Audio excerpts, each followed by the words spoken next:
Ella es la única mujer que llamo mamá con orgullo. Ella es mi mamá de verdad. Esas 5 palabras las pronunció mi hija Valentina frente a 50 personas el día que cumplió 30 años, mientras le extendía el primer pedazo del pastel de cumpleaños a la mujer que se había casado con mi ex esposo. No a mí, a ella. Yo estaba sentada en esa misma sala cerca de ella. Y sonreí. No hubo súplica. No pronuncié ninguna de las miles de palabras que había guardado durante años. Porque había algo más poderoso que cualquier cosa que pudiera decir en ese momento. Algo que llevaba meses cargando conmigo. Algo que nadie a mi alrededor sabía que existía. Y que lo cambiaría todo. Lo que nadie en esa fiesta imaginaba era que yo cargaba un sobre en mi bolsa desde hacía 91 días. Un sobre que todavía no había abierto. Y que 22 días después de esa noche, ese sobre pondría en marcha un proceso que lo cambiaría todo. No solo para mí, para Valentina, para Rodrigo y muy especialmente para Isabel. Eran las 6:47 de la tarde de un sábado de abril cuando llegué al salón de fiestas. Afuera, la ciudad todavía olía a tierra mojada. Había llovido toda la mañana y las jardineras de la avenida brillaban con esa humedad que hace que el aire de la tarde sepa casi nuevo, casi limpio. Adentro era diferente.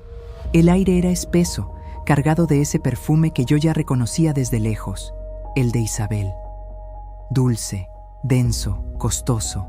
4,200 pesos el frasco pequeño, según me enteré después. Lo usaba como si el dinero no tuviera peso, ni historia ni origen. Las luces cálidas pintaban de ámbar los manteles color marfil. Centros de rosas blancas en cada mesa. Vajilla fina. Copas de cristal. Todo coordinado. Todo impecable. Como siempre que Isabel organiza algo donde quiere que la vean. Me dirigí a mi lugar. Valentina lo había separado para mí. Sí. En la segunda fila de mesas. No en la primera. La primera era para los invitados de honor. Y en la silla central de esa primera fila estaba Isabel, con un vestido color vino tinto que debía costar lo que yo gastaba en 3 meses de despensa. A su lado, Rodrigo, mi ex esposo, el hombre con quien compartí 22 años, 2 ciudades, 4 mudanzas y una hija. Saludé a los familiares que reconocí, abracé a los que me quedaban cerca. Cuando llegué a donde estaba Valentina, ella me recibió con una sonrisa rápida, casi de paso, y siguió organizando los últimos detalles con Isabel. Las dos hablaban en ese tono íntimo que solo se construye con años de confianza compartida. De años que no habían sido entre ella y yo. Me senté. Coloqué mi bolsa sobre las piernas. Dentro de esa bolsa, el sobre. Los discursos empezaron a las 8:22 de la noche. Primero Rodrigo, que habló de orgullo paternal. Luego los amigos de Valentina. Y después, mi hija tomó el micrófono. Valentina siempre tuvo ese don. Desde niña encontraba las palabras exactas con una naturalidad que a mí me llenaba de orgullo. Esa noche no fue diferente. Habló de gratitud, de las personas que la habían formado. Y entonces, con los ojos brillando bajo las luces del salón, giró la mirada hacia donde estaba Isabel. Quiero agradecerle a la mujer que me enseñó lo que es el amor verdadero, dijo. La voz le salió clara, firme, sin titubear ni un instante. Ella es la única mujer que llamo mamá con orgullo. Ella es mi mamá de verdad. Los aplausos llenaron el salón. Isabel llevó la mano al corazón. Rodrigo se puso de pie. Las 50 personas en esa sala celebraron con toda la alegría del mundo. Yo sonreí. Tomé mi bolsa con calma. Me levanté despacio. Incliné la cabeza en un saludo silencioso hacia la señora sentada a mi lado. Caminé hacia la salida sin ningún apuro, como si fuera al baño o a buscar un poco de aire fresco. Nadie me llamó. Nadie preguntó. Nadie notó cuando la puerta se cerró detrás de mí. Afuera, la noche de abril tenía ese frío limpio que deja la lluvia cuando ya se fue.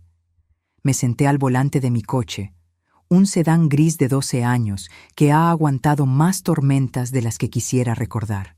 Las manos me temblaban un poco, solo un poco, mucho menos de lo que cualquier persona esperaría después de escuchar esas palabras. Metí la mano en la bolsa. Saqué el sobre. Era un sobre blanco, tamaño oficio, con el membrete de un despacho de peritos contables en la esquina superior izquierda. Lo habían enviado 91 días antes. Durante todo ese tiempo lo había cargado conmigo como si fuera una parte más de mi cuerpo. Ese peso sordo que se instala entre el pecho y el estómago cuando sabes que hay algo que tienes que enfrentar, pero para lo que todavía no sientes que estás lista. Porque abrirlo significaba que lo que había sospechado durante 4 años era real, que el pasado que yo creía cerrado, en realidad nunca lo había estado del todo. Esa noche, en el estacionamiento de la fiesta de cumpleaños de mi hija, finalmente lo abrí. Leí cada línea, despacio, sin prisa. La pequeña luz interior del coche iluminaba las páginas, mientras adentro del salón la música seguía y las risas llegaban amortiguadas a través de las paredes. 22 páginas de cifras, fechas, transferencias bancarias y documentos notariados. 22 páginas que tenían el sabor amargo de la certeza cuando llega tarde, cuando confirmas algo que en el fondo ya sabías, pero que una parte de ti todavía esperaba que no fuera verdad. Doblé las hojas con cuidado. Las guardé de vuelta en el sobre. Saqué mi teléfono y marqué el número del licenciado Herrera. Cuando contestó, dije únicamente: «Puede dar inicio al proceso».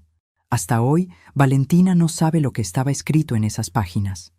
Pero antes de contarte lo que decían, necesitas saber quién soy yo y lo que tuve que vivir para llegar a ese estacionamiento, con ese sobre entre las manos y esa calma que solo viene cuando ya tomaste una decisión y sabes que no hay vuelta atrás.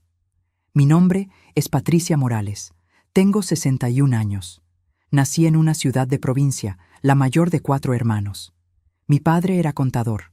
Mi madre, maestra de primaria. Me criaron con 2 principios que en esa casa nunca se pusieron en duda: que el trabajo honesto es la única riqueza que la mala fortuna no te puede quitar, y que la dignidad no se negocia, ni por amor, ni por miedo, ni por ninguna otra razón.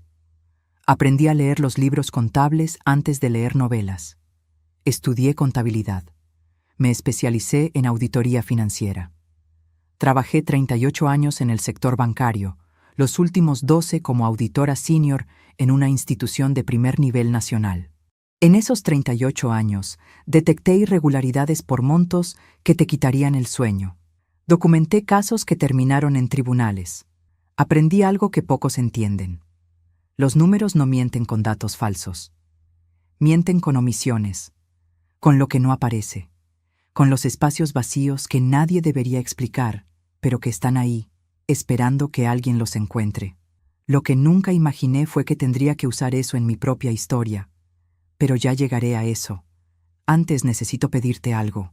Si todavía no estás suscrito a este canal, este es el momento de hacerlo, porque esta historia tiene muchas partes y no quiero que te pierdas ninguna. Dale like si ya llegaste hasta aquí. Y dime en los comentarios desde qué ciudad o país me estás escuchando. De verdad quiero saberlo, porque si algo aprendí en todo este proceso, es que hay más personas de las que creemos que han vivido algo parecido, y que saber que no estás sola puede cambiar mucho. Me casé con Rodrigo a los 27 años, en una ceremonia sencilla en la parroquia del barrio donde me crié. Mi madre lloró de emoción. Mi padre nos miró con esa seriedad suya que siempre fue su manera de decir que estaba orgulloso. Rodrigo era 3 años mayor que yo, ingeniero civil, con esa seguridad tranquila que tienen ciertos hombres o que saben proyectar con mucha convicción. Los primeros años fueron lo que se llama una vida ordinaria con momentos extraordinarios. Valentina nació cuando yo tenía 31 años. Y puedo decirte, con la certeza de alguien que ha auditado muchos balances en su vida, que fue el único que siempre salió perfecto. Pero para entender por qué llegué a ese estacionamiento con ese sobre, necesitas entender primero lo que pasó mucho antes. 4 años antes. Cuando un número que no cuadraba empezó a tirar de un hilo que yo, en toda mi vida, no hubiera imaginado que estaba ahí. ¿Sabes qué fue lo más extraño? Que el primero en alertarme, sin quererlo, fue el propio Rodrigo. 4 años antes de esa fiesta de cumpleaños, Valentina terminó su maestría en Administración de Empresas. La ceremonia fue en junio. Un día nublado pero cálido, de esos que en esta ciudad huelen a hierba mojada y a flores de temporada que los vendedores ponen en los accesos a los auditorios. Llegué temprano, como siempre. Yo llegué con un ramo de rosas blancas, las que siempre había asociado con los logros de ella desde que era pequeña. Valentina las recibió con una sonrisa de esas que todavía reconozco como genuinas. Me la guardo. Rodrigo llegó con Isabel. Los saludé. Rodrigo asintió con esa cordialidad distante que habíamos construido con los años para no hacerle las cosas incómodas a Valentina. Una paz funcional, sostenida a base de silencios administrados y distancias calculadas. Isabel me ofreció la mejilla para el saludo. Olía a ese perfume, siempre ese mismo perfume. Una presencia que ya sabía cómo ocupar el espacio sin pedirlo. Cuando los graduados salieron con sus togas, las familias se organizaron para las fotos. Valentina me llamó, me acerqué. Isabel se colocó al otro lado de mi hija. La fotógrafa encuadró la imagen, e Isabel dio un medio paso hacia adelante. Solo eso, unos 15 centímetros. Lo suficiente para quedar entre Valentina y yo en el encuadre, desplazándome hacia el borde de la foto, casi fuera del marco. Valentina seguía sonriendo al lente. Rodrigo miraba a su hija con esa expresión orgullosa que cualquier padre tendría. Y yo estaba en la orilla de esa imagen, como un detalle que nadie había planeado incluir, como alguien que llega tarde a su propia historia. Nadie más lo notó, solo yo. Lo guardé en esa carpeta donde archivamos las cosas para las que todavía no tenemos nombre, las que duelen de una manera que no cabe en ninguna conversación. Fue durante ese mismo evento, mientras el grupo tomaba el aperitivo en el jardín del auditorio, que escuché a Rodrigo hablar con personas que yo no conocía. Lo escuché decir, con esa tranquilidad de quien habla de algo completamente normal. El proyecto de Monterrey nos salió muy bien. Terminamos con margen del 28%. Isabel tiene muy buen ojo para los contratos. Me detuve. Seguí sonriendo a la persona con quien conversaba, mantuve el vaso en la mano, no moví un músculo que delatara lo que acababa de procesar. Pero algo adentro se detuvo también. El proyecto de Monterrey. Una empresa activa, con márgenes, con contratos vigentes. Necesitas entender por qué esas 3 palabras me golpearon de esa manera. Cuando firmamos los papeles del divorcio, 12 años antes, Rodrigo presentó los estados financieros de la empresa constructora que habíamos levantado juntos desde que él era ingeniero recién graduado, y yo llevaba los libros contables de madrugada cuando Valentina ya dormía, y la casa entera descansaba menos yo. Esos documentos mostraban pérdidas netas durante 2 años consecutivos, proyectos cancelados, contratos que no se habían renovado, una empresa que, en el papel, agonizaba. Yo lo revisé. Soy auditora, lo revisé como auditora, y los números cuadraban. Pero 4 años antes de esa fiesta de cumpleaños, escuché al hombre que me entregó esos balances hablar de márgenes del 28% con la naturalidad de quien lleva años disfrutando un negocio que marcha bien, sin tensión, sin culpa, con la comodidad de quien nunca tuvo que esconder nada porque ya estaba seguro de que nadie lo buscaría. Y los números ya no cuadraban. Pasé 3 semanas convenciéndome de que era amargura, que era el resentimiento de una mujer de 57 años que fue dejada y que seguía buscando razones para no cerrar algo que ya debía estar cerrado. Me lo repetí todas las noches. Me lo creí casi del todo, casi. Y entonces llamó Elena. Elena Vargas fue mi colega en el banco durante casi 20 años. Conozco su voz mejor que la de algunas personas de mi propia familia. Me llamó una tarde de noviembre, de esas llamadas que empiezan con «solo quería saber cómo estás» y que a veces, sin quererlo, lo cambian todo. Conversamos un rato largo, y casi al final, sin darle importancia, me dijo «Oye, Patricia, vi a tu ex esposo en un reportaje de negocios. Una constructora suya, proyectos grandes en el norte del país. Les va muy bien. La empresa se llama Fuentes y Asociados Construcción. Fuentes, el apellido de Isabel. Colgué el teléfono. Fui a mi escritorio. Saqué del último cajón la carpeta que no había abierto en años, los documentos del divorcio. Encendí la lámpara, me senté y empecé a hacer lo que debía haber hecho 12 años antes, porque ahí estaban las fechas. La empresa Fuentes y Asociados Construcción había sido registrada 18 meses antes de que Rodrigo me presentara los balances de la empresa en quiebra. 18 meses antes de nuestra firma en los papeles del divorcio, alguien había constituido una razón social nueva, había comenzado a trasladar contratos, activos, relaciones comerciales. Todo había migrado, con tiempo, con orden, con la precisión de quien sabe exactamente lo que está haciendo, sin apresuramiento, sin improvisación, con la frialdad de quien lleva meses ensayando cada movimiento. Lo habían planeado antes de que yo supiera que habría un divorcio. Le di 22 años de mi vida a ese matrimonio. Le di mis noches llevando los libros de su empresa cuando él decía no tener tiempo. Le di mi criterio profesional, el mismo que defendí durante 38 años frente a cuentas ajenas, y lo puse al servicio de él sin cobrarle un peso, sin cuestionarlo una sola vez. Le di mi firma en los documentos de divorcio que revisé con esa confianza ciega que solo le das a alguien con quien dormiste durante más de 2 décadas. Le di todo. Y los dos, Rodrigo e Isabel, llevaban años construyendo su prosperidad sobre lo que debió haber sido mío, sobre trabajo que fue mío, sobre confianza que fue mía, sobre una ingenuidad que nunca debía haber tenido, pero que ellos supieron aprovechar con una planificación que todavía me resulta difícil de asumir. Llamé a un perito contable con quien había colaborado en casos bancarios. Hombre discreto, meticuloso, de los que no abren la boca hasta tener certeza completa. Le expliqué lo que tenía y lo que sospechaba. Un traslado deliberado de activos de una empresa a otra, orquestado antes del proceso de divorcio, para que los balances presentados en el juzgado mostraran un valor ficticio. Le pregunté si era demostrable. Me dijo que sí, que llevaría meses, y que si encontraba lo que yo buscaba, tendría que estar preparada para actuar, porque este tipo de casos no se quedan a medias. Me preguntó si entendía lo que eso implicaba. Le dije que sí. Le dije que estaba lista. Ese fue el primer hilo. Y los hilos, cuando empiezas a jalarlos, no se detienen solos. Pero lo que todavía no sabía en ese momento era que el dinero era apenas una parte de lo que me habían quitado.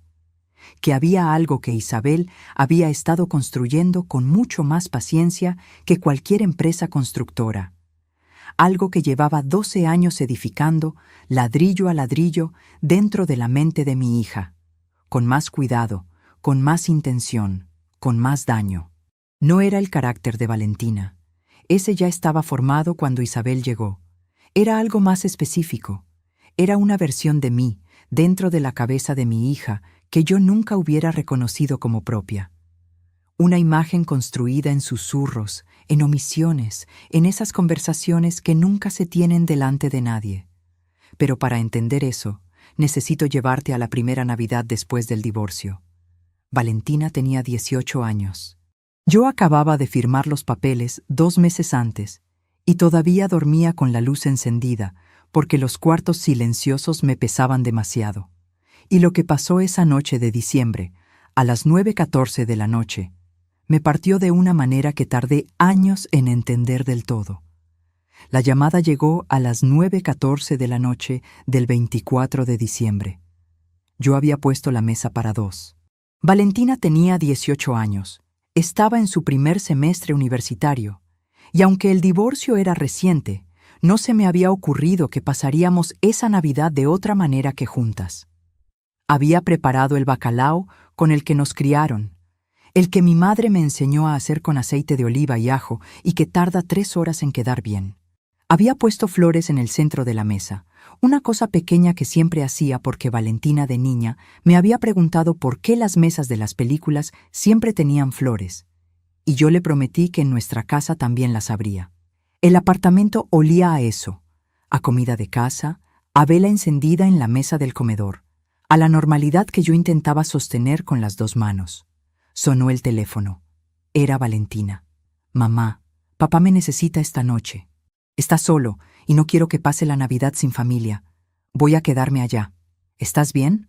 Me quedé mirando la mesa, los 2 platos, el bacalao en la estufa, las flores que había puesto por ella. Claro, mi amor, dije. Ve con tu papá, yo estoy bien. Colgué. Apagué una de las velas. Guardé uno de los platos en el armario y comí sola frente a la ventana, escuchando los fuegos artificiales que alguien encendió en la calle a la medianoche. El bacalao estaba bien hecho. 3 horas de trabajo. Lo comí sin hambre. Me dije que era una situación difícil para todos, que Valentina estaba en medio de 2 familias que acababan de separarse, que era normal que tratara de repartirse, que tenía 18 años y estaba haciendo lo que podía con lo que tenía.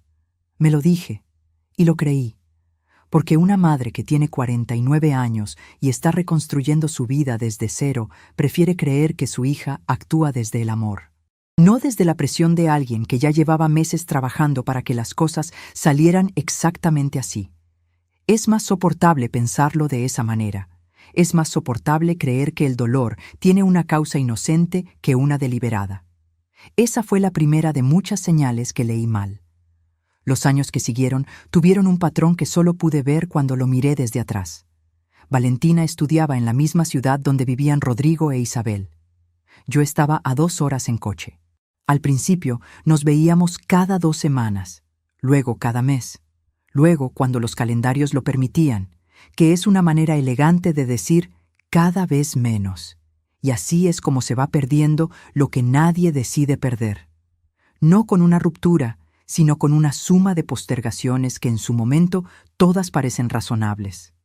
Las conversaciones también cambiaron, gradualmente, como todo lo que no se rompe de golpe, sino que se deshilacha sin que puedas señalar dónde empezó el desgaste. Valentina dejó de llamarme cuando pasaban las cosas importantes. Me enteraba después, a veces por ella, a veces por otros, a veces por una foto en redes sociales que ya tenía horas publicada cuando yo la veía.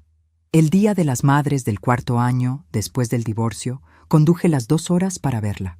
Llegué a las 11:30 de la mañana con margaritas amarillas, que desde pequeña habían sido sus flores favoritas, desde aquella vez a los 7 años que las vio en un jardín del vecindario y me preguntó cómo se llamaban. Me recibió con un abrazo rápido y dijo, casi sin mirar, «Ay, mamá, con todo esto se me fue el día. Tengo que hablarle a Isabel también». Saqué el teléfono. Entré a sus redes sociales. Esa mañana había publicado una imagen desayunando con Isabel. Pasteles, flores, decoración cuidada. La leyenda decía, «Con la mujer que me enseña lo que es el amor verdadero cada día». Guardé el teléfono. Sonreí. Estuvimos juntas 1 hora y a las 2:00 de la tarde Valentina tenía planes con Rodrigo e Isabel que no había mencionado cuando le dije que iba a visitarla. No hubo pelea. No hubo incomodidad visible. Solo la sensación de ser un punto en la agenda de alguien que tiene otros puntos más importantes. Manejé 2 horas de regreso. Las margaritas seguían en el asiento trasero porque se me olvidó dárselas. Las puse en un florero en mi mesa cuando llegué a casa, donde estuvieron 5 días hasta que empezaron a marchitarse, y me dije que era normal, que las familias reconstituidas son complicadas. A veces confiamos demasiado en quienes amamos, y sin querer les damos el poder completo de lastimarlos. ¿Tú también has cerrado los ojos ante algo que en el fondo ya sabías? Cuéntame en los comentarios. Quiero leerte, porque estoy convencida de que hay más personas que han vivido algo parecido, y que saber que no estás solo cambia mucho. Fue en ese mismo periodo cuando Valentina tuvo una ruptura sentimental. Tenía 22 años, una relación de 3 años que terminó de golpe, de esas que dejan a una persona sin piso durante semanas. Y en ese momento, en el peor de los momentos, Valentina me buscó a mí. No a Rodrigo, no a Isabel, a mí. Me llamó llorando a las 2:47 de la madrugada de un miércoles de febrero. Tomé el coche con lo que tenía puesto. Manejé las 2 horas sin pensar en el cansancio ni en el trabajo del día siguiente. Llegué a las 4:53 de la mañana y me quedé con ella hasta que amaneció. Le hice té, la escuché. Dormí en su sofá 3 días para que no estuviera sola. Pedí permiso en el trabajo. No lo dudé un segundo. En esas semanas volvimos a ser lo que habíamos sido antes. Llamadas largas, conversaciones reales. Valentina me preguntaba cosas, me contaba cosas. Había silencio cómodo, del bueno, del que no necesita llenarse. Sentí que algo que se había soltado volvía a tensarse como debía. Me dije, finalmente, la distancia era la relación, era la universidad, eran los años de adaptación. Ahora sería diferente. Duró 6 semanas. A la 7ª, Isabel organizó un viaje sorpresa para Valentina. 1 semana en la playa, hotel de primera, gastos cubiertos. Para que termines de recuperarte del todo, mija. Valentina me lo avisó por mensaje de texto. Un mensaje breve, entusiasmado, lleno de emojis. No me consultó. No me invitó. Y cuando regresó, bronceada y con fotos de atardeceres en el mar, las llamadas largas se habían acortado de nuevo, como si la playa hubiera borrado las semanas anteriores, como si yo hubiera sido solo el puente hacia algo mejor. Así funcionó Isabel durante años. No hacía nada visible ni dramático. No confrontaba. No competía abiertamente. Solo aparecía en los momentos exactos en que yo dejaba espacio. Y siempre tenía lo que yo no podía ofrecer: disponibilidad inmediata y recursos sin límite aparente. Yo trabajaba, tenía mis horarios, tenía mis facturas y mis responsabilidades. No podía aparecer con 1 semana en la playa cada vez que la vida se ponía difícil. Lo que no vi entonces era que eso no era generosidad, era cálculo. Era una estrategia tan bien ejecutada que se parecía al afecto de una manera que confundía hasta a quien la recibía. Solo faltaban 4 años para que yo abriera ese sobre. Eran las 11:15 de la mañana de un martes de octubre, 3 años antes de la fiesta de cumpleaños, cuando el perito contable me llamó por primera vez con resultados concretos. Habló con esa calma técnica que tienen los hombres que trabajan con números todo el día y han aprendido a no teñirlos de emoción. Había encontrado los primeros documentos que sustentaban lo que yo sospechaba desde aquella tarde en la graduación de Valentina. El traslado de activos había sido deliberado, ordenado, cronológicamente imposible de atribuir a la casualidad. Las fechas eran demasiado precisas, los montos demasiado limpios. Si continuábamos, tendríamos material suficiente para presentar ante un tribunal. Guardé su número en mis contactos con un nombre que nadie podría leer como lo que era. Esa misma tarde abrí un archivo en mi computadora. Lo titulé Revisión Contable Personal. Ahí empecé a guardar todo: fechas, conversaciones transcritas, capturas de pantalla, documentos escaneados, anotaciones con hora y contexto. Cada pieza, catalogada con la exactitud de quien sabe que en algún momento alguien más tendrá que leer eso y entenderlo sin que yo esté ahí para explicarlo.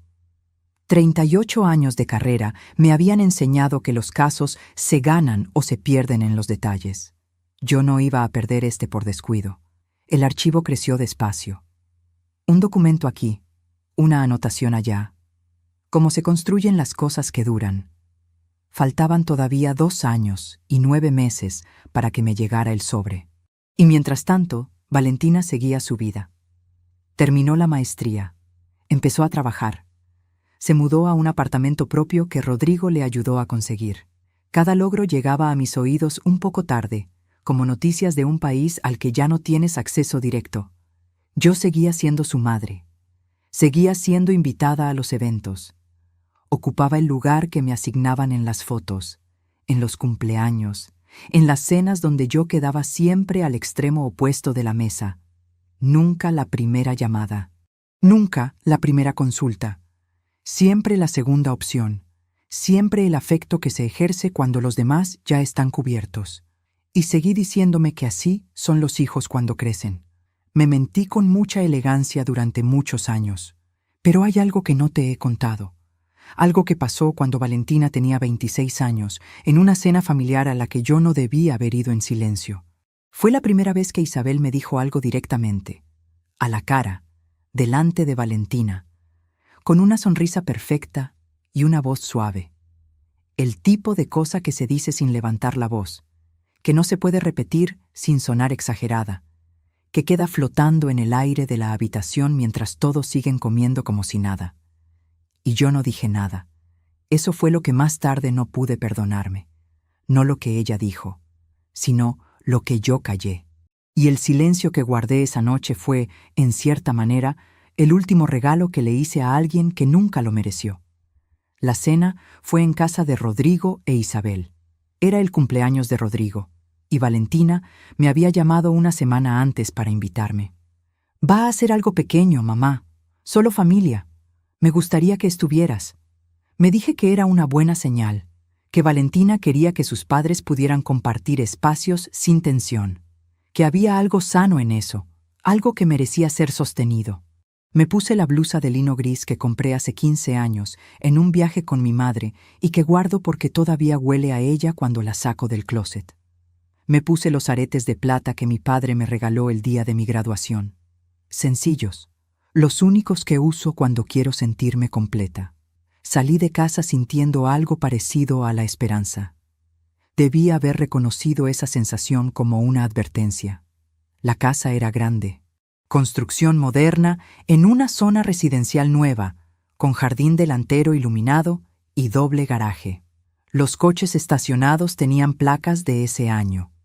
La fachada tenía ese tipo de acabados que cuestan más de lo que se ven, donde cada detalle ha sido elegido para que quien llega entienda exactamente qué clase de vida se vive adentro.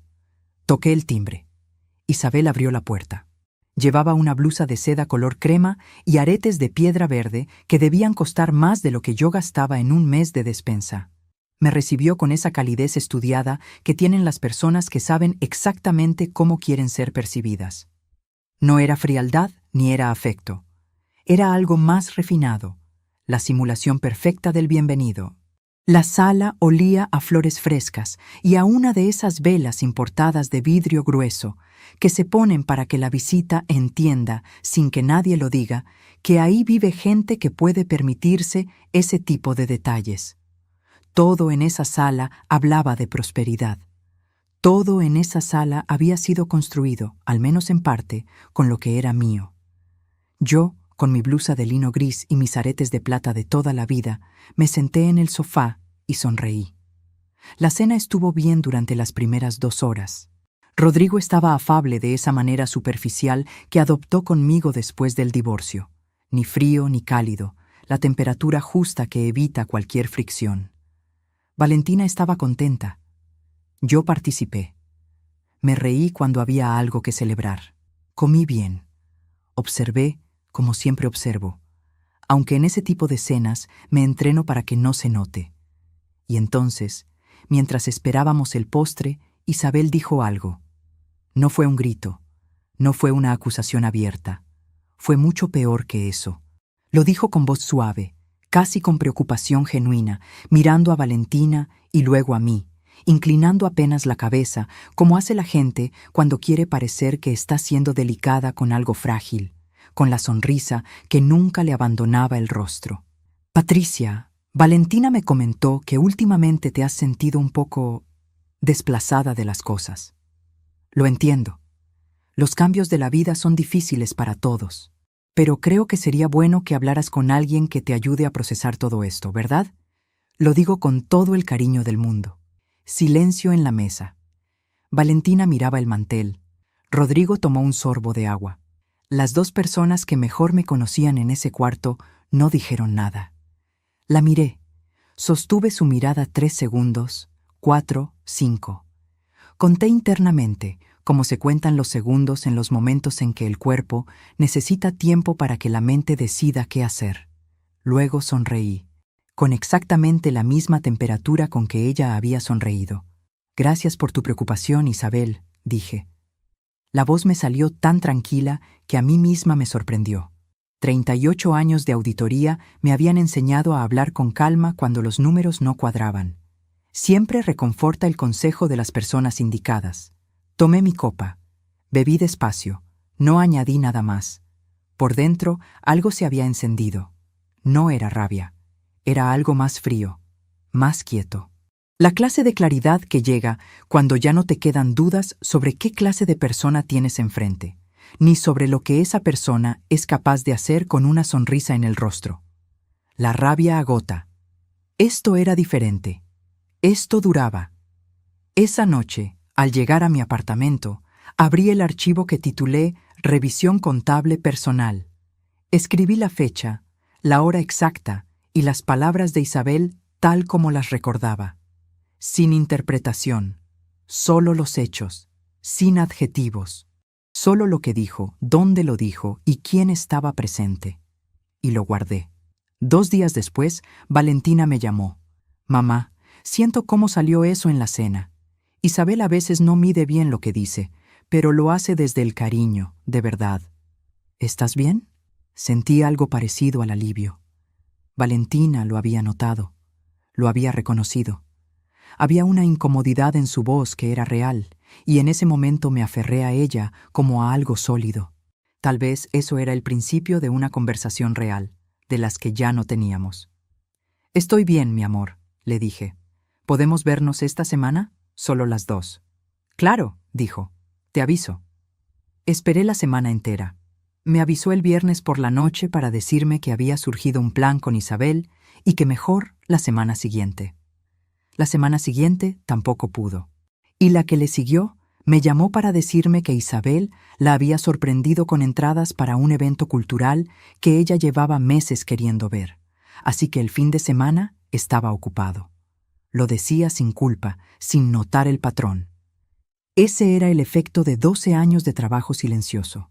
Valentina no veía la estructura porque era el único paisaje que conocía. Todo volvió a ser exactamente como antes. 4 meses después, en un festejo familiar por el cumpleaños de una prima de Valentina, llegué y encontré que mi lugar en la mesa había sido reasignado. Valentina me lo explicó con incomodidad. La distribución cambió un poco. Me señaló una silla al final de la mesa, junto a personas con quienes apenas cruzaba palabras en los eventos familiares. No hubo explicación adicional. No la pedí. Me senté sin decir nada. Comí. Participé en las conversaciones que llegaban hasta ese extremo de la mesa. Respondí cuando me hablaban. Pregunté cuando era natural preguntar. Hice lo que se hace cuando uno ha decidido que el siguiente movimiento no será emocional. Y cuando brindaron por la festejada, alcé mi copa desde donde estaba. Isabel, desde el centro de la mesa, me miró y sonrió. Esa noche llegué a mi apartamento y fui directo al escritorio. Escribí la fecha y la hora. 7:38 de la noche, un sábado. Escribí lo que había pasado con la precisión con que escribía cualquier irregularidad contable, sin emoción, sin opinión, solo la secuencia exacta de los hechos. Y debajo, sin haberlo planeado, escribí una sola línea. Ya es suficiente. No la borré. Faltaban todavía 16 meses para que me llegara el sobre. Pero algo había cambiado en mí esa noche. Ese momento preciso en que el dolor deja de doler y se convierte en otra cosa. Algo más tranquilo, más resuelto, más peligroso, en el buen sentido de la palabra. Quien ha aguantado demasiado tiempo sabe exactamente de qué hablo. Hay un punto en que ya no estás reaccionando. Estás calculando.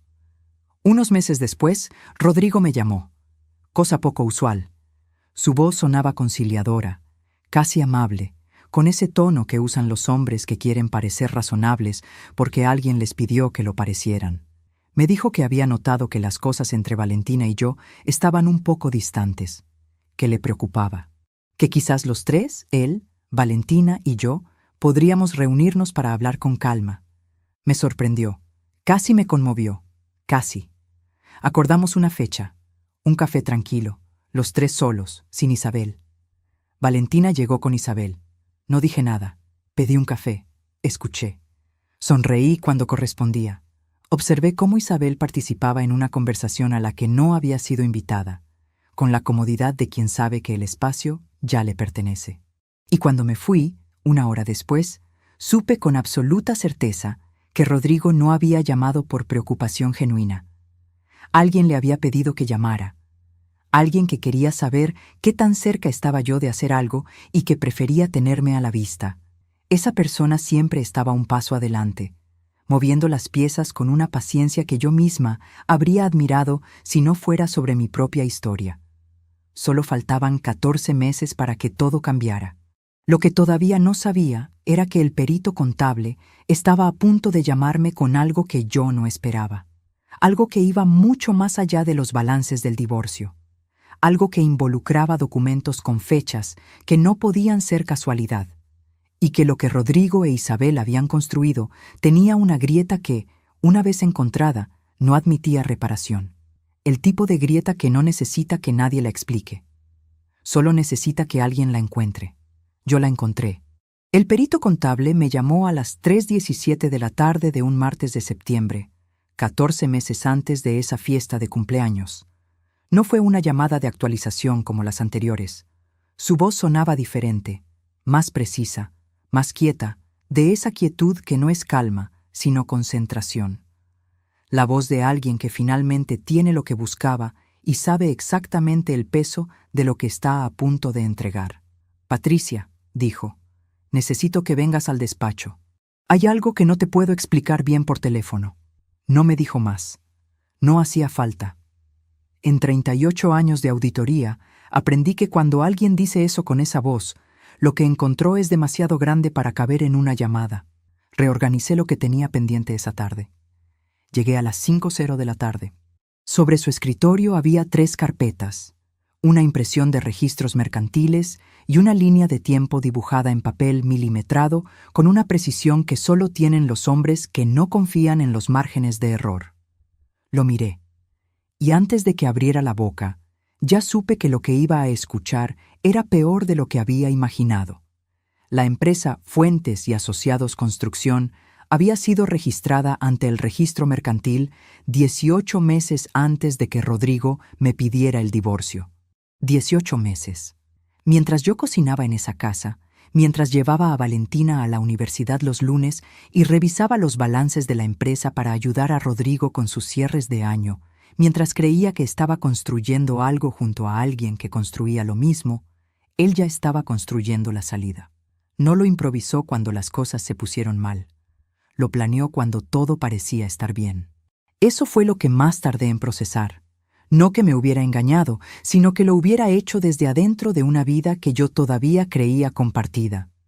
El primer contrato que Fuentes y Asociados firmó fue con un cliente que Rodrigo había atendido durante años bajo la empresa original. Un cliente que, según los balances que me presentó en el divorcio, había cancelado su contrato por falta de resultados. Ese mismo cliente firmó con la nueva empresa 2 semanas después. 2 semanas. El perito fue señalando la línea de tiempo pieza a pieza, con la paciencia metódica de quien sabe que los números no necesitan énfasis para resultar devastadores. 4 contratos trasladados antes del divorcio, cada uno con su contraparte en los balances que me mostraron como pérdidas. Maquinaria de alto valor registrada a nombre de Isabel 3 meses antes de nuestra firma, como quien transfiere un activo a un lugar seguro antes de la tormenta.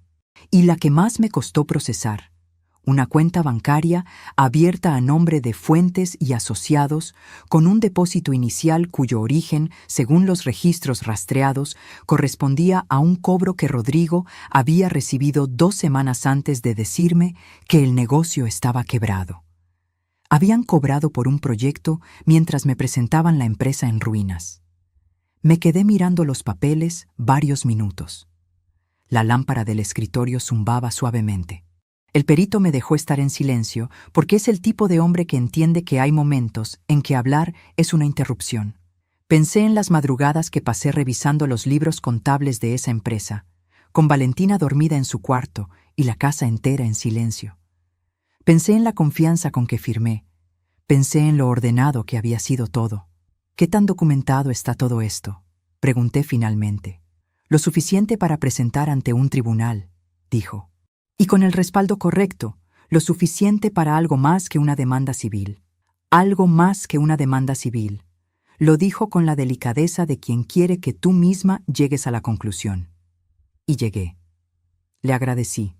Guardé las copias en mi bolsa con el mismo cuidado con que archivaba cualquier documento de valor. Salí a la tarde de septiembre. Luz naranja, tráfico, olor a café de la cafetería de la esquina. El mundo completamente indiferente a lo que acababa de suceder dentro de ese despacho. Todo igual afuera, solo que yo ya no era la misma persona que había entrado. Hay momentos que no se anuncian, pero que uno reconoce después como el instante en que algo terminó de decidirse. Ese fue uno de ellos. Esa misma noche marqué el número del licenciado Herrera. Miguel Herrera había sido colega mío en el banco durante los primeros años de mi carrera, en esa época en que uno todavía aprende qué clase de profesional quiere ser. Ahora era abogado especialista en derecho patrimonial. Habíamos seguido en contacto durante décadas, el tipo de contacto escaso pero real que sobrevive sin necesidad de mantenimiento. Lo suficiente para saber que cuando dice que algo tiene solución es porque ya sabe cómo encontrarla. Le expliqué lo que tenía. Me escuchó sin interrumpir, sin el hábito que tienen algunos de adelantarse a lo que uno va a decir. Cuando terminé, hubo un silencio breve. El silencio de alguien que está organizando lo que acaba de recibir. Luego dijo: Patricia, si los documentos son lo que describes, no estamos solo ante una liquidación incorrecta. Estamos ante fraude patrimonial. Las consecuencias pueden ir mucho más lejos de recuperar lo que te corresponde. Le pregunté cuánto tiempo tomaría. Dame lo que tienes, dijo, y dame tiempo. Le di las dos cosas. Durante los meses que siguieron trabajé con el perito y con el licenciado Herrera con la misma metodología que usé durante 38 años de auditoría. Sistemática, silenciosa, sin prisa, sin gestos innecesarios, sin conversaciones que no debían ocurrir. Cada documento nuevo llegaba a mis manos y lo revisaba esa misma noche bajo la lámpara del escritorio, con una taza de té que a veces se enfriaba porque olvidaba beberla. El archivo que titulé Revisión Contable Personal creció hasta tener 4 subcarpetas organizadas por fecha, tipo de documento y relevancia probatoria. Lo respaldaba en 2 lugares distintos. Lo revisaba cada semana para asegurarme de que nada faltara. Nadie a mi alrededor lo sabía. Ni Valentina, ni los familiares. Nadie. Hay una disciplina particular en guardar algo así. No es frialdad, es protección. Protección del proceso. Protección de lo que todavía podía perderse si alguien lo sabía antes de tiempo. Me pregunto desde dónde me estás escuchando en este momento. ¿Qué ciudad? ¿Qué país? ¿Qué ventana tienes detrás mientras lees esto? Escríbelo en los comentarios. De verdad quiero saberlo, porque esta historia llegó lejos del lugar donde empezó, y quiero saber hasta dónde llegan estas palabras. 8 meses antes de la fiesta de cumpleaños, Valentina celebró un ascenso laboral con una cena en un restaurante.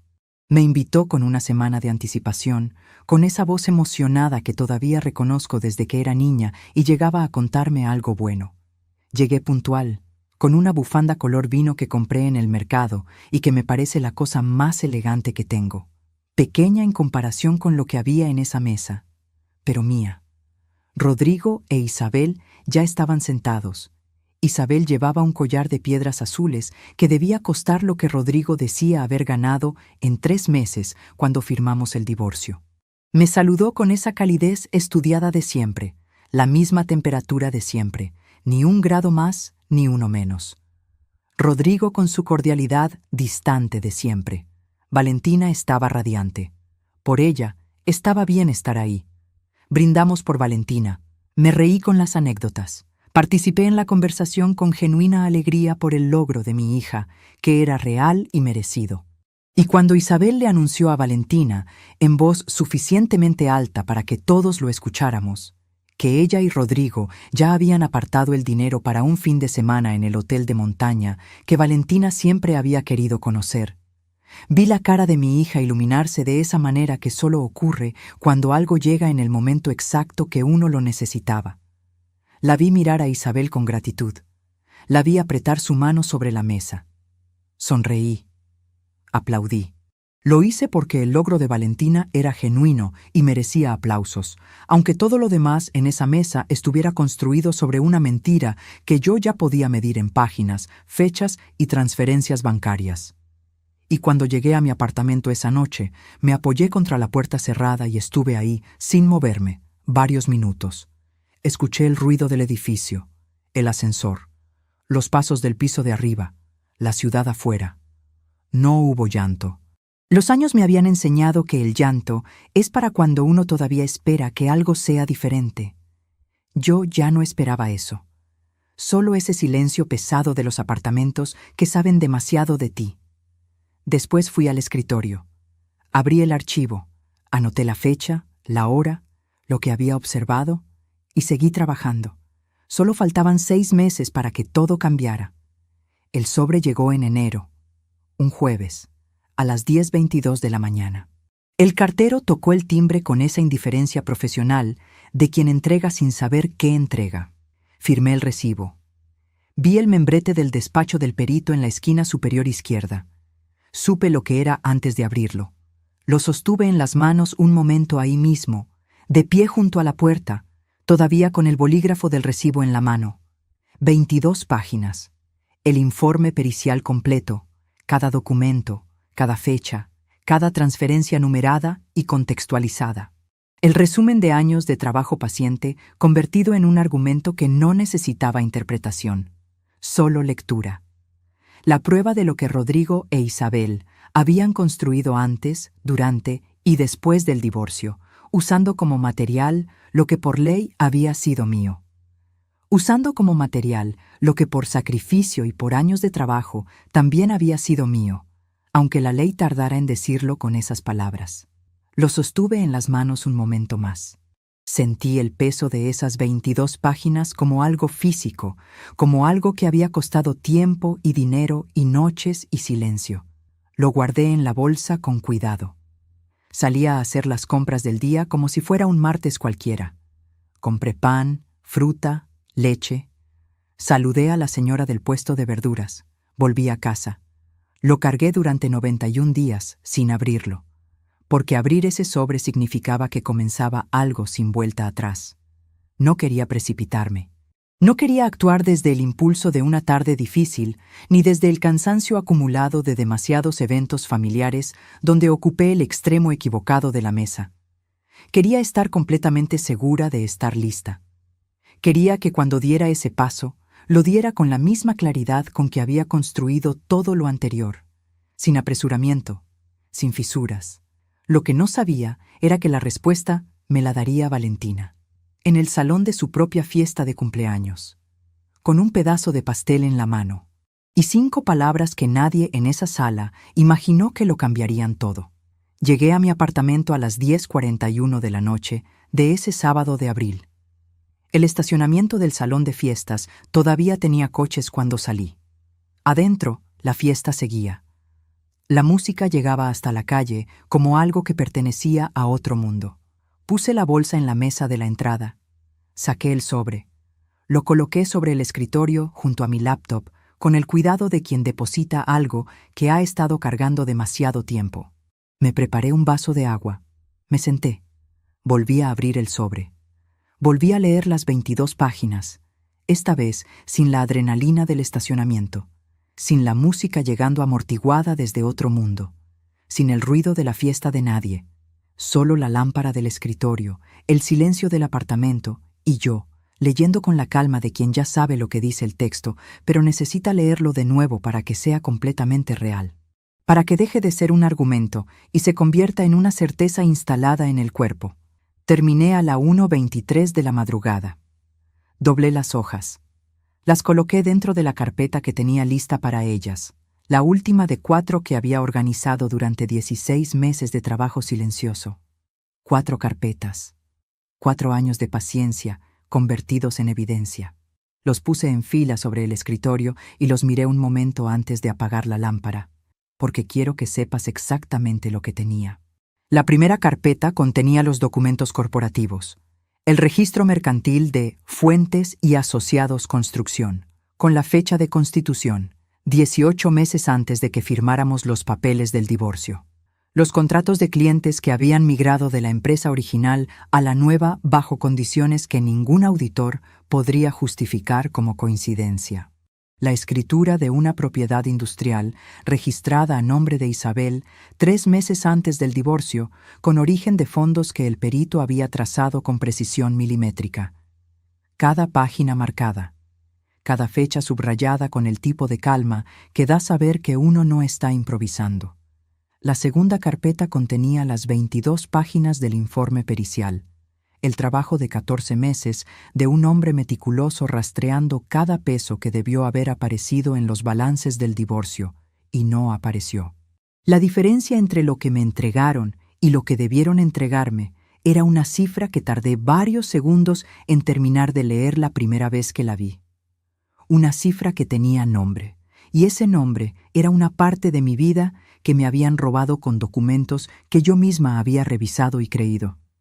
La tercera carpeta contenía la línea de tiempo.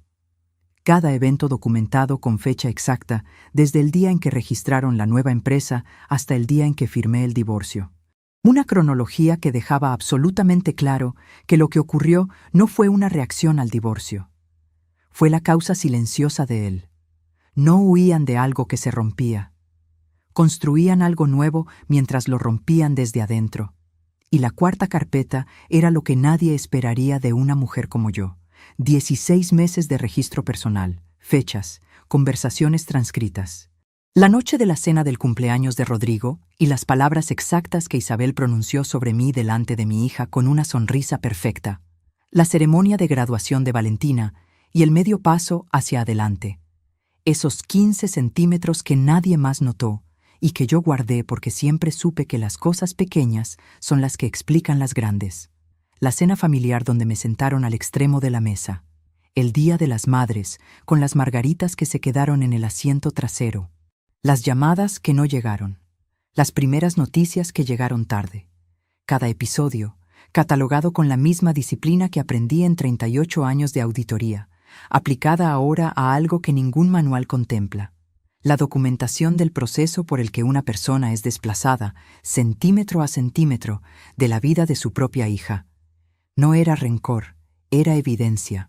El licenciado Herrera recibió las 4 carpetas el lunes siguiente, a las 9:00 de la mañana, en una reunión de 2 horas en su despacho. Las revisó en silencio, pasando cada página con esa concentración de quien lee para entender, no para confirmar lo que ya cree. Cuando levantó la vista, dijo: «Patricia, esto es más sólido de lo que esperaba. ¿Estás preparada para lo que implica?»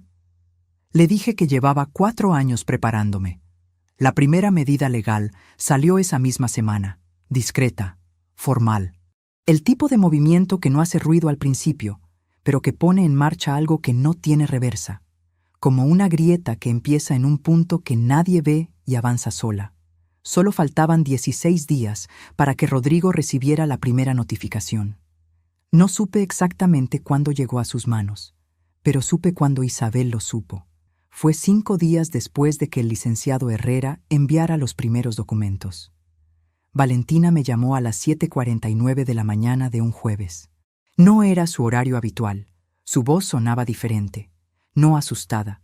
Algo intermedio que no tiene nombre exacto, pero que yo reconocí de inmediato, algo que no le había escuchado en muchos años. La voz de alguien que acaba de recibir información y todavía no sabe qué hacer con ella. «Mamá, papá me comentó que hay algo legal. ¿Sabes algo de eso?» Respiré. «Valentina, eso es algo entre tu papá y yo.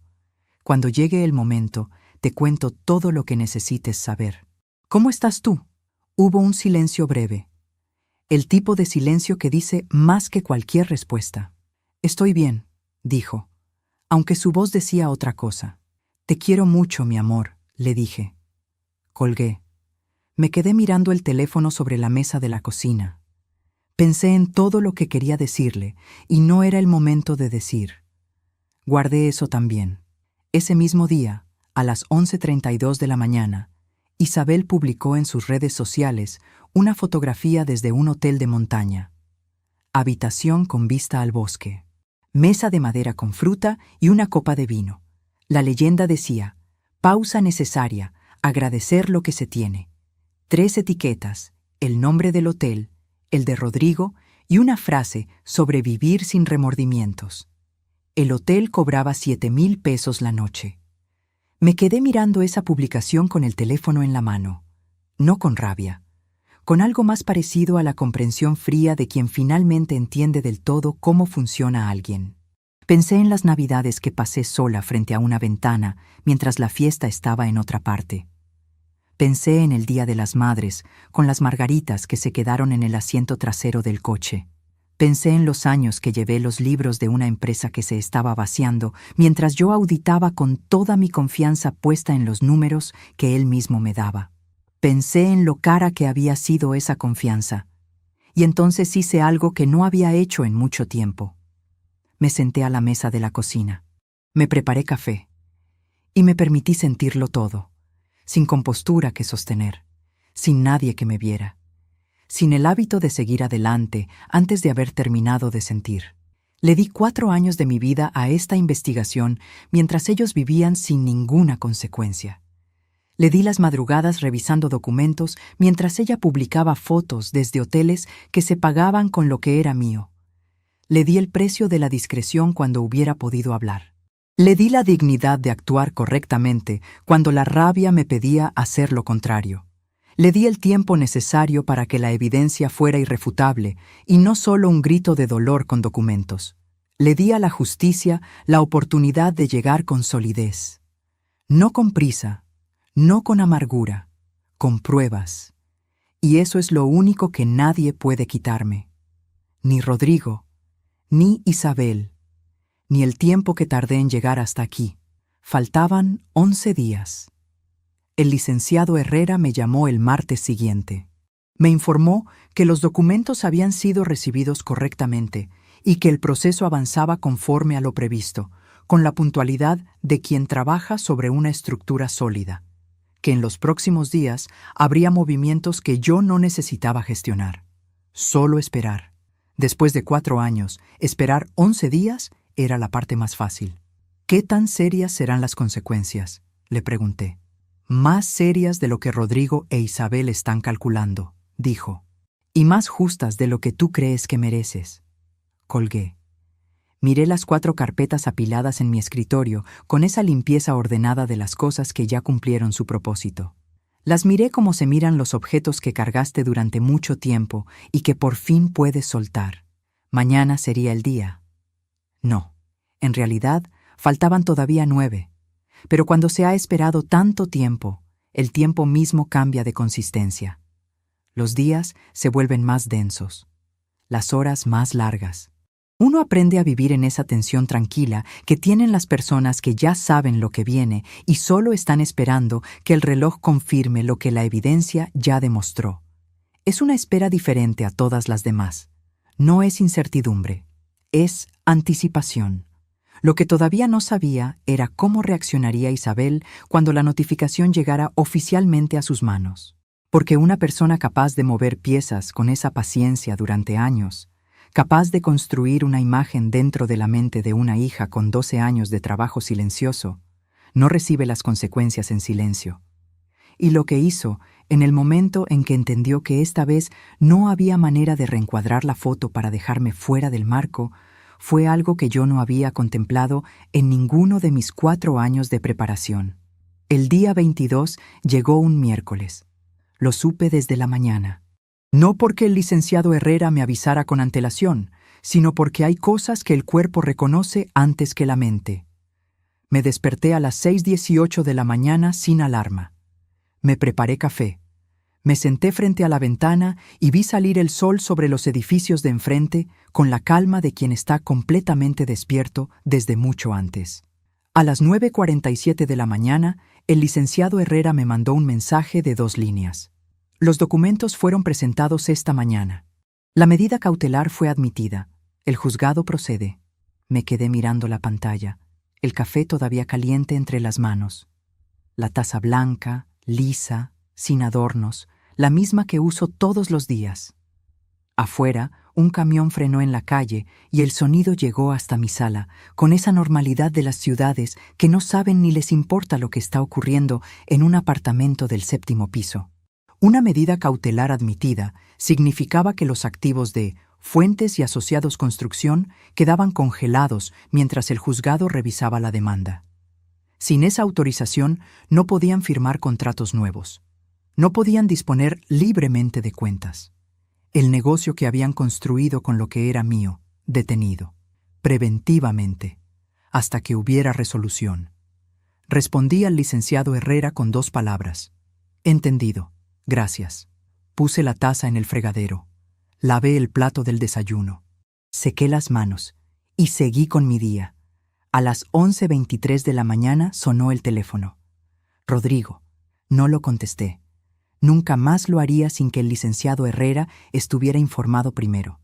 A las 11:41, otro intento. Rodrigo, de nuevo. A las 12:09, un número que reconocí de inmediato, aunque no lo tenía guardado con ese nombre. El prefijo, la secuencia de dígitos. Era Isabel. No contesté. A las 2:17 de la tarde, Valentina. Esa sí la contesté. Su voz llegó tensa, diferente a la de siempre, no asustada, confundida. Esa confusión de quien acaba de recibir 2 versiones opuestas de una misma historia y no sabe todavía cuál es la real. Mamá, Isabel me dijo que estás demandando a papá, que lo estás haciendo por dinero, que llevas años guardando rencor y que finalmente decidiste hacerles daño. ¿Qué está pasando? Respiré. La cocina olía a café frío y a esa tranquilidad tensa de los apartamentos cuando algo importante está ocurriendo en silencio. Valentina, dije, lo que está ocurriendo es entre tu papá y yo, y tiene que ver con cosas de antes de que tú tuvieras edad para entenderlas. Cuando el proceso termine, te voy a explicar todo. Cada documento, cada fecha, cada número.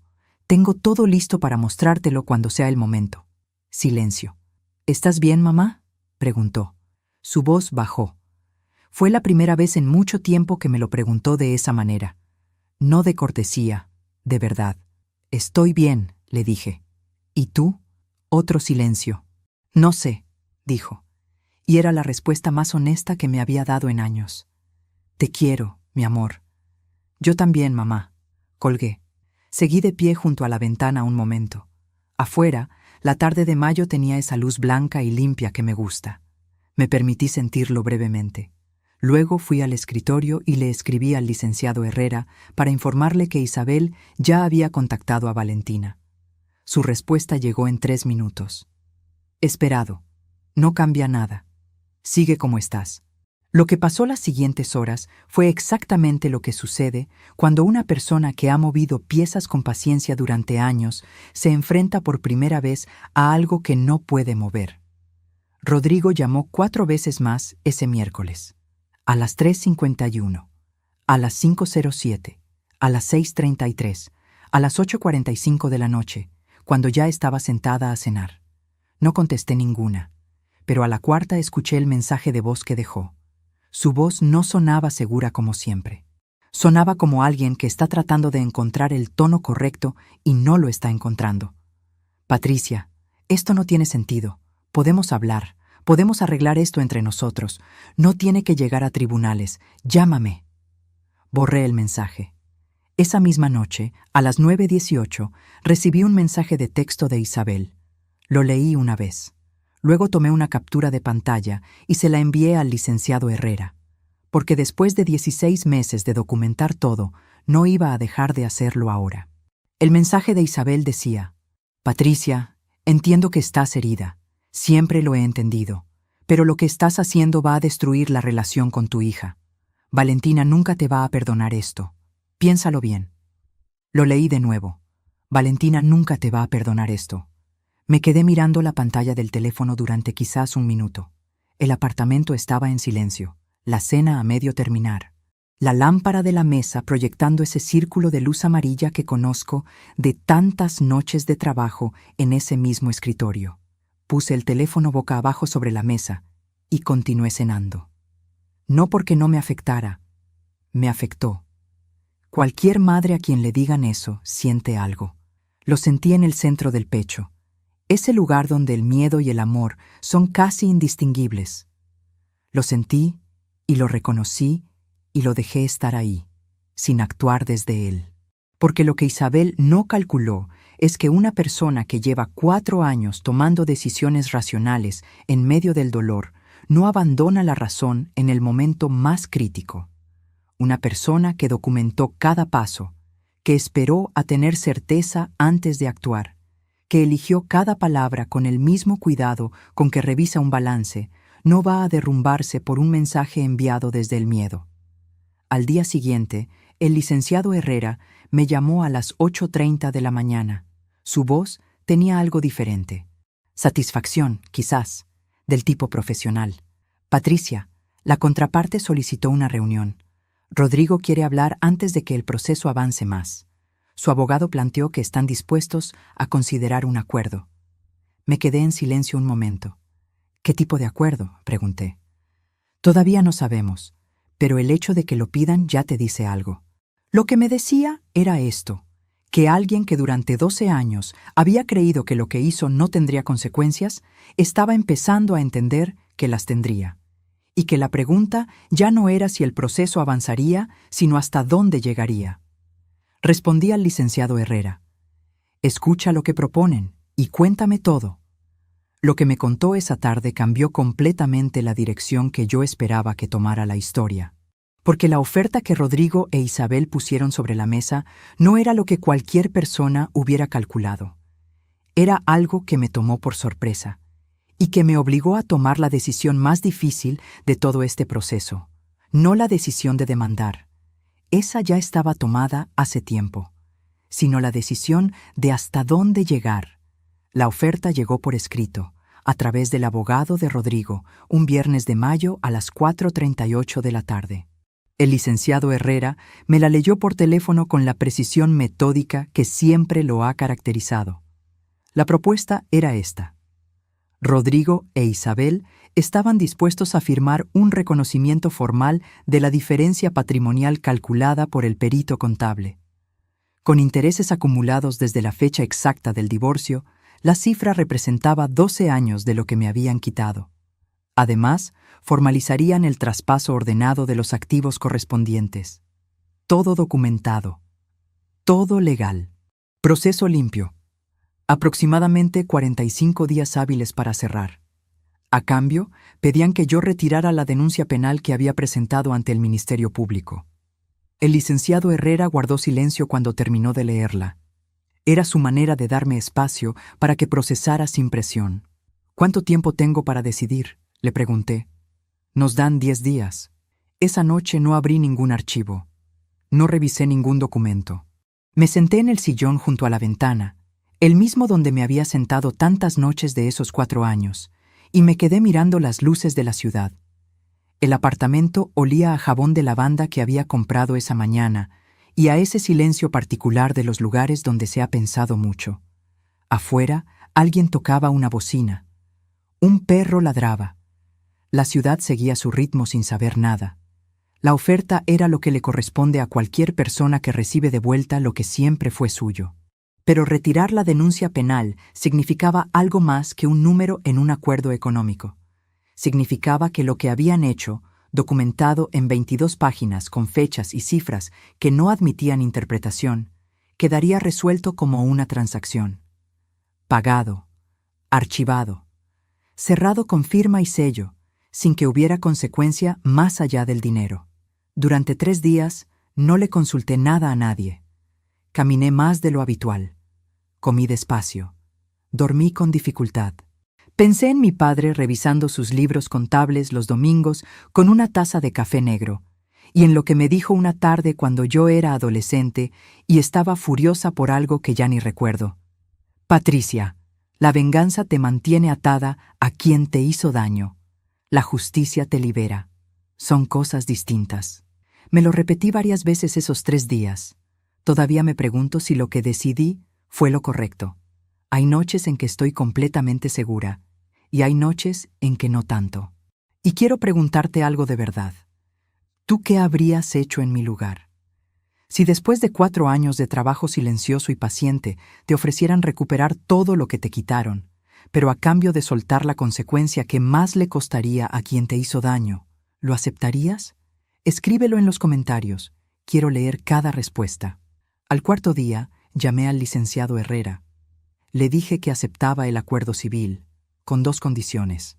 La primera, el reconocimiento de la diferencia patrimonial debía quedar firmado junto con la documentación pericial completa, de manera que existiera un expediente formal que describiera con exactitud qué había ocurrido y cuándo. La segunda, yo tendría el derecho de compartir ese expediente con Valentina cuando lo considerara oportuno. El abogado de Rodrigo respondió en menos de 24 horas. Aceptaban ambas condiciones. La reunión de mediación quedó fijada para el segundo miércoles de mayo a las 10:00 de la mañana. Llegué al despacho con el licenciado Herrera 10 minutos antes. El lugar olía a papel impreso, a café de máquina y a ese aire encerrado que tienen las salas donde se toman decisiones importantes sin que nadie levante la voz. Las sillas eran de cuero café oscuro. La mesa, larga, de madera, sin adornos. Las ventanas con persianas a media altura que dejaban entrar una luz plana y neutral. El tipo de luz que tiene los lugares donde las cosas se resuelven sin dramatismo, porque ya no hace falta. Me senté, las manos sobre la mesa, sin bolígrafo, sin papeles, solo las manos, tranquilas. Rodrigo e Isabel entraron a las 10:03 con su abogado. Rodrigo traía un traje gris que nunca le había visto. El cabello más gris también, más que la última vez que lo había visto de cerca. Isabel vestía de negro, sin el collar de piedras azules, sin el perfume de 4.200 pesos o con mucho menos de lo habitual. Seria, contenida, pero con esa postura de quien todavía cree que puede controlar lo que ocurre en cualquier sala que pise. Me miraron, les devolví la mirada. Sonreí apenas, de la misma manera que había sonreído en cada foto familiar, en cada cena, en cada fiesta de cumpleaños, y tomé asiento. La reunión llevaba 20 minutos cuando se abrió la puerta. Era Valentina. Nadie la había invitado, pero nadie la detuvo. El licenciado Herrera me miró un instante. Yo asentí. Valentina entró con una chaqueta azul marino y el cabello recogido, los ojos moviéndose de un extremo al otro de la mesa con esa capacidad suya que siempre tuve que admirar aunque me doliera, para leer un espacio antes de decir una palabra. Se sentó en el lugar neutral, entre los dos grupos, como había hecho toda su vida, en el medio, siempre en el medio. Quiero entender qué está pasando, dijo, sin dramatismo, sin permiso. La voz de una mujer de 30 años que quiere respuestas, no mediaciones. El licenciado Herrera me miró. Yo asentí de nuevo. Le extendí a Valentina la carpeta, el informe pericial completo, la línea de tiempo, los documentos corporativos con las fechas. Valentina los tomó y los leyó, no rápido. Los leyó con esa concentración que le conozco desde niña, cuando hacía las tareas en la mesa de la cocina con la punta de la lengua asomando entre los dientes, y yo le hacía el desayuno a su lado. Página a página. La línea de tiempo primero. Las fechas de constitución de la empresa. Los contratos trasladados. La propiedad registrada. La cronología que mostraba, con la frialdad objetiva de los documentos legales, que la empresa había sido registrada a nombre de Isabel 18 meses antes de que Rodrigo le dijera a su esposa que el matrimonio había terminado. 18 meses. La sala estaba completamente en silencio. El abogado de Rodrigo revisaba sus papeles sin levantar la vista. Rodrigo tenía los ojos fijos en la superficie de la mesa. Isabel miraba a Valentina con esa sonrisa suave que en 20 años nunca la había abandonado del rostro. Valentina llegó a la última página.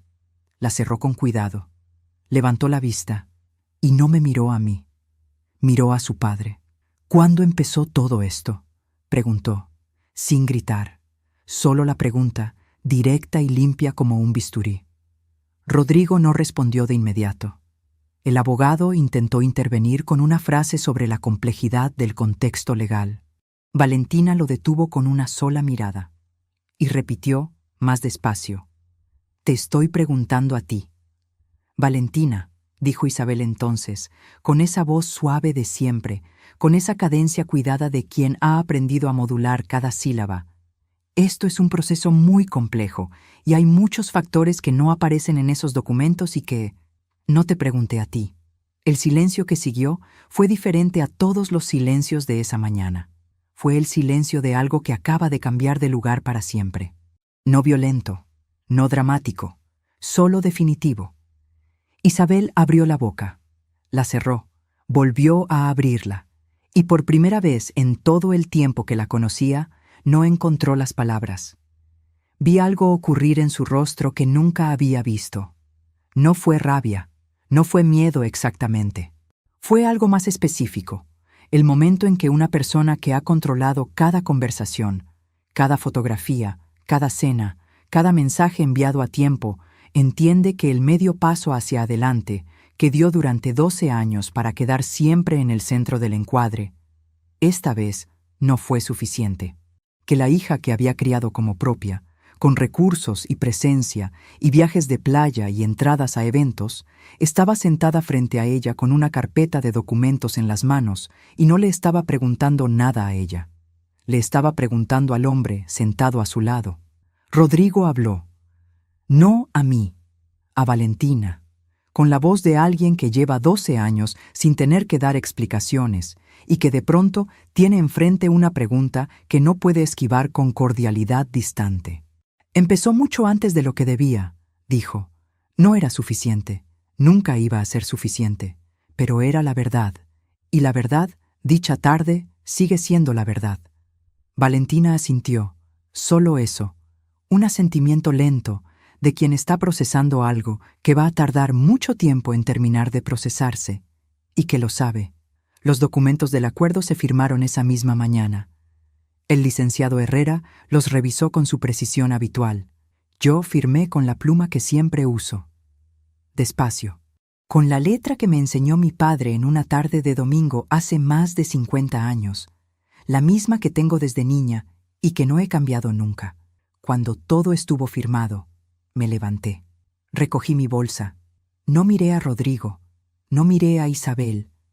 No porque hubiera amargura, sino porque ya no había nada más que decir con la mirada que no estuviera ya dicho con los documentos. Valentina también se levantó. Caminamos juntas hacia el elevador sin decir nada.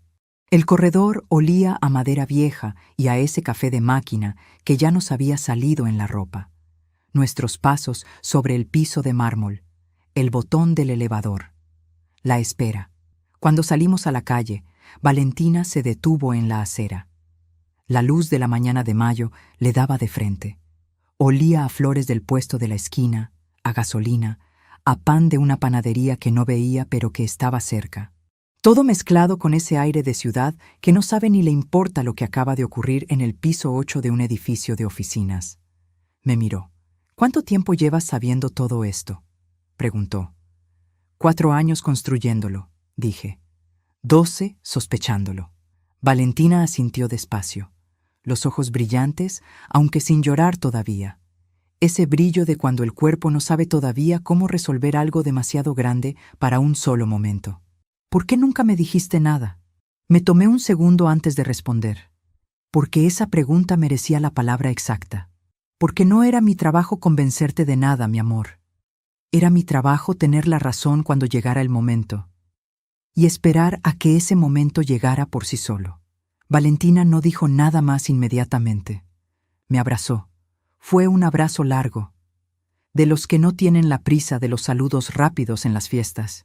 El abrazo de alguien que acaba de entender algo que cambia el peso de muchos años, que se aferra no por costumbre, sino porque de pronto necesita ese punto de apoyo que estuvo ahí toda la vida y que alguien le había enseñado a ver de otra manera.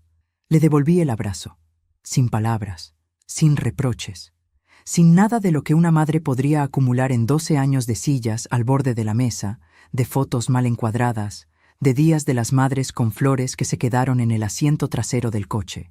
Solo ese abrazo, en una acera de mayo, con sol, con flores, con olor a pan que no veíamos. Después cada una tomó su camino. Ella tenía trabajo, yo tenía cosas que hacer. Mientras caminaba hacia mi coche, sentí algo que llevaba mucho tiempo sin sentir del todo. No era euforia, no era triunfo, era algo más tranquilo y más hondo. La sensación de haber llegado a donde necesitaba llegar después de un camino muy largo y de haber llegado entera. Pasaron 5 meses desde esa mañana en la acera de Mayo, con olor a flores y a pan recién horneado, que venía de alguna panadería que no veíamos pero que estaba cerca. El acuerdo se formalizó en julio. El licenciado Herrera me llamó cuando todo quedó firmado, sellado y registrado. El proceso terminó de la manera en que terminan las cosas bien construidas, sin fanfarria, sin ruido, con la solidez silenciosa de lo que está hecho para quedarse. Rodrigo e Isabel no están juntos. Lo supe 3 semanas después de la mediación, por un familiar de Valentina que lo mencionó de paso en una conversación sobre otro asunto completamente distinto. No busqué detalles. Las consecuencias tienen su propio ritmo y no es mi trabajo seguirlas más allá de lo que me corresponde. Lo que sí supe fue lo que Valentina descubrió por su propia cuenta. 2 meses después de la mediación, me llamó para pedirme algo que yo no esperaba. Quería ver la 4ª carpeta. No los balances ni los documentos corporativos. La 4ª, la personal. La de las fechas, las conversaciones transcritas, los episodios documentados uno por uno durante 16 meses de registro silencioso. Me tomé un día para pensarlo. Luego le dije que sí. Nos sentamos en mi mesa de la cocina un sábado de agosto, con café, sin apuro. Valentina leyó página por página con esa concentración que le conozco desde niña, cuando hacía las tareas con la punta de la lengua entre los dientes. Y cuando llegó a la sección de diciembre del primer año después del divorcio, se detuvo. Ahí estaba el registro de esa primera Navidad, el plato que guardé en el armario, la vela que apagué porque sobraba, el texto que recibí de Valentina a las 9:14 de la noche diciéndome que su papá la necesitaba y que yo estaría bien. Valentina lo leyó, levantó la vista. «Mamá», dijo despacio, «yo creía que tú habías dicho que no querías celebrar esa Navidad, que estabas agotada del divorcio y que preferías estar sola. Por eso no te llamé antes. Por eso fui con ellos». Me quedé inmóvil. «¿Quién te dijo que yo había dicho eso?», pregunté. No necesité que respondiera. Vi en su cara el momento exacto en que ella misma llegó a la conclusión. 12 años. Durante 12 años, Valentina había creído que en la primera Navidad, después del divorcio, su madre no había querido verla. Que Patricia Morales había preferido estar sola antes que compartir esa noche con su hija. Y desde ese primer diciembre, alguien había seguido administrando con mucho cuidado la versión de mí que Valentina conocía. Construyendo, ladrillo a ladrillo, la imagen de una mujer distante, difícil, que necesitaba ayuda para procesar sus emociones. Una imagen que hacía que cada gesto de calidez de Isabel se viera más luminoso por contraste. No fue una elección de Valentina alejarse, fue una narración, cuidadosamente introducida, en los momentos exactos. Durante años, Valentina cerró la carpeta. Se cubrió la boca con la mano un momento, los ojos brillantes de algo que todavía no tenía nombre. «¿Cuántas veces?», dijo en voz baja. No le respondí con un número. Le dije lo único que importaba en ese momento. «Estoy aquí, y ya sabemos la verdad. Las dos». Eso fue lo que cambió todo. No la demanda, no los activos recuperados, no ningún documento firmado frente a un mediador. Fue eso. Las dos, en mi cocina, un sábado de agosto, con café frío y una carpeta sobre la mesa, diciéndonos la verdad sin que nadie en el medio la estuviera midiendo. Si llegaste hasta aquí con tu corazón en la garganta, quiero que sepas que no estás solo. Escríbeme en los comentarios qué sentiste. Comparte esta historia con alguien que necesite escucharla hoy. Y si todavía no le has dado like a este video, este es el momento. Porque estas palabras tomaron mucho tiempo en poder decirse y merecen llegar lejos. Le di 4 años a la investigación y me devolvieron lo que era mío por ley. Le di 12 años de silencio y me devolvieron lo que era mío por amor. Le di a mi hija el tiempo que necesitaba para llegar a la verdad sola, sin que yo se la impusiera, y me devolvió lo único que ningún tribunal puede otorgar, que me llamara un domingo sin razón especial, sin escenario, sin nadie mirando. Hoy vivo en el mismo apartamento de siempre. El sedán gris sigue en el mismo estacionamiento. La lámpara del escritorio proyecta el mismo círculo de luz amarilla sobre la misma mesa de madera. Las cosas importantes de la vida rara vez se ven desde afuera. Valentina me llama los domingos. No siempre. No con la regularidad de un compromiso marcado en la agenda, sino con la irregularidad de quien llama porque quiere, no porque siente que debe. A veces hablamos 20 minutos, a veces 1 hora. A veces me manda una foto de algo que vio en la calle y que le recordó a mí. Esas cosas pequeñas, sin planear, son las únicas que significan algo de verdad. La primera vez que hablamos un domingo, 3 semanas después de la mediación, a las 11:23 de la mañana de un día sin ninguna razón especial, Valentina dijo algo al despedirse. Algo que no había dicho en años de esa manera. No en una sala de fiestas, no frente a 50 personas, no con un pedazo de pastel en la mano y los aplausos de todos alrededor. Lo dijo en voz baja, casi de paso, como se dicen las cosas que son verdad sin necesitar escenario. Te quiero, mamá. Y colgó. Me quedé con el teléfono en la mano, mirando por la ventana. La ciudad afuera. El sol entrando oblicuo entre los edificios. El sonido ordinario de la calle que no sabe ni le importa lo que acaba de ocurrir en un apartamento del 7º piso. Y pensé en una tarde de domingo de hace más de 50 años. Mi padre en su escritorio, con sus libros contables y su taza de café negro. Yo sentada a su lado, aprendiendo a leer los números como si fueran un idioma.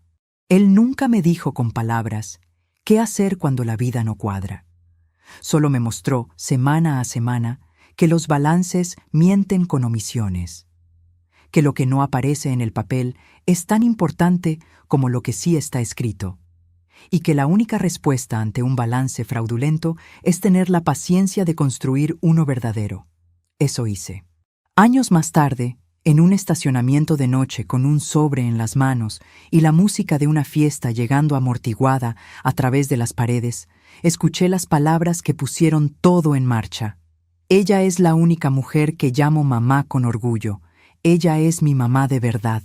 Y hoy, desde una cocina con café frío y una carpeta sobre la mesa, desde una llamada de domingo sin ninguna razón especial, sé algo que en ese estacionamiento todavía no podía saber.